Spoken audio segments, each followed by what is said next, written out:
Rajiv civils అభయహస్తం scheme లబ్ధిదారులు UPSC ఫలితాలు సత్తా చాటడంపై హర్షం వ్యక్తం చేశారు సీఎం రేవంత్ రెడ్డి. దేశాభివృద్ధిలో మీరంతా కీలకంగా మారాలని ఆకాంక్షించారు. ఇటు పంటల బీమాపై కీలక సమావేశం నిర్వహించిన మంత్రులు త్వరలో విధి విధానాలు ఖరారు చేస్తామన్నారు. కొత్త రెవెన్యూ చట్టం పకడ్బందీగా అమలైతేనే రైతులకు ఉపయోగమన్నారు మంత్రులు. ఇక నిర్లక్ష్యంగా అధికారులు వ్యవహరిస్తే సహించేది లేదని హెచ్చరించారు.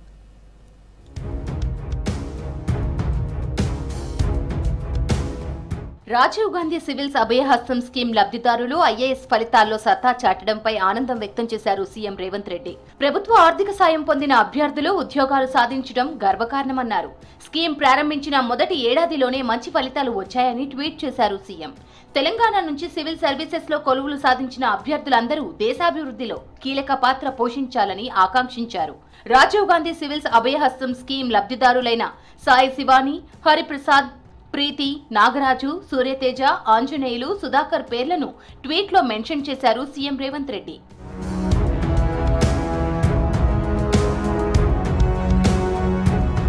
పంట బీమా అమలుపై వ్యవసాయ శాఖ మంత్రి తుమ్మల నాగేశ్వరరావు కీలక సమావేశం నిర్వహించారు.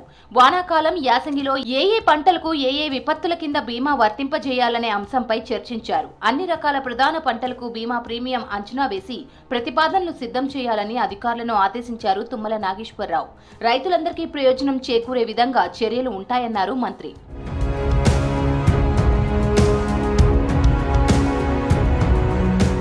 ప్రజల ఆశీర్వాదంతో భూభారతి తెచ్చామన్నారు రెవెన్యూ మంత్రి పొంగులేటి శ్రీనివాసరెడ్డి. ఈ చట్టాన్ని కరెక్ట్ గా అమలు చేస్తే రాష్ట్రంలో భూ సమస్యలే ఉండవన్నారు. రైతుల ఆవేదన దృష్టిలో పెట్టుకుని రెవెన్యూ అధికారులు పనిచేయాలని సూచించారు. రైతుల కష్టాలు చెప్పుకునే వెసులుబాటు ఈ చట్టంలో ఉందన్నారు. అధికారులు తప్పు చేస్తే శిక్షించే ఛాన్స్ ఉందన్నారు. చట్టాన్ని ప్రజల కోరిక మేరకు చేయగలిగాం, కానీ దాన్ని ఆచరణలోకి తీసుకొచ్చేది రెవెన్యూ అధికారులుగా మీ బాధ్యత.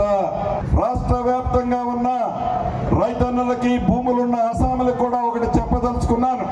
అధికారులు ఎవరైనా తప్పు చేస్తే, ఉద్దేశపూర్వకంగా చేస్తే ఆ అధికారుల్ని శిక్షించే చట్టంలో పేర్కొనబడింది. రాష్ట్రంలో రైతులకు ఎలాంటి భూ సమస్యలు లేకుండా చేసేందుకే భూభారతి చట్టాన్ని తీసుకొచ్చామని చెప్పారు మంత్రి పొన్నం ప్రభాకర్. వేల మంది భూ సమస్యలతో ప్రభుత్వ ఆఫీసుల చుట్టూ తిరుగుతున్న విషయాన్ని గ్రహించే తాము భూభారతి చట్టం తీసుకొచ్చామన్నారు. సిద్దిపేట జిల్లా కోహెడ మండలంలో భూభారతి చట్టంపై రైతులకు అవగాహన సదస్సు నిర్వహించారు. కార్యక్రమంలో మంత్రి పొన్నం పాల్గొన్నారు.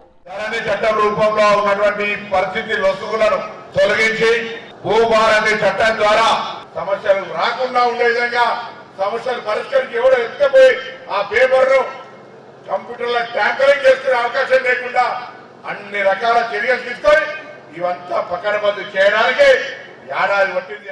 నీటిపారుదల శాఖలో కీలక పోస్టులను భర్తీ చేసింది ప్రభుత్వం. ఈఎన్సీలను భర్తీ చేస్తూ ఉత్తర్వులు ఇచ్చింది. ఈఎన్సీ జనరల్ గా అనిల్ కుమార్ కు పూర్తి స్థాయి బాధ్యతలు అప్పగించింది. ఈఎన్సీ అడ్మిన్ గా అమ్జద్ హుసేన్, ఈఎన్సీ ఓఎండ్ఎం గా శ్రీనివాస్ ను నియమించింది.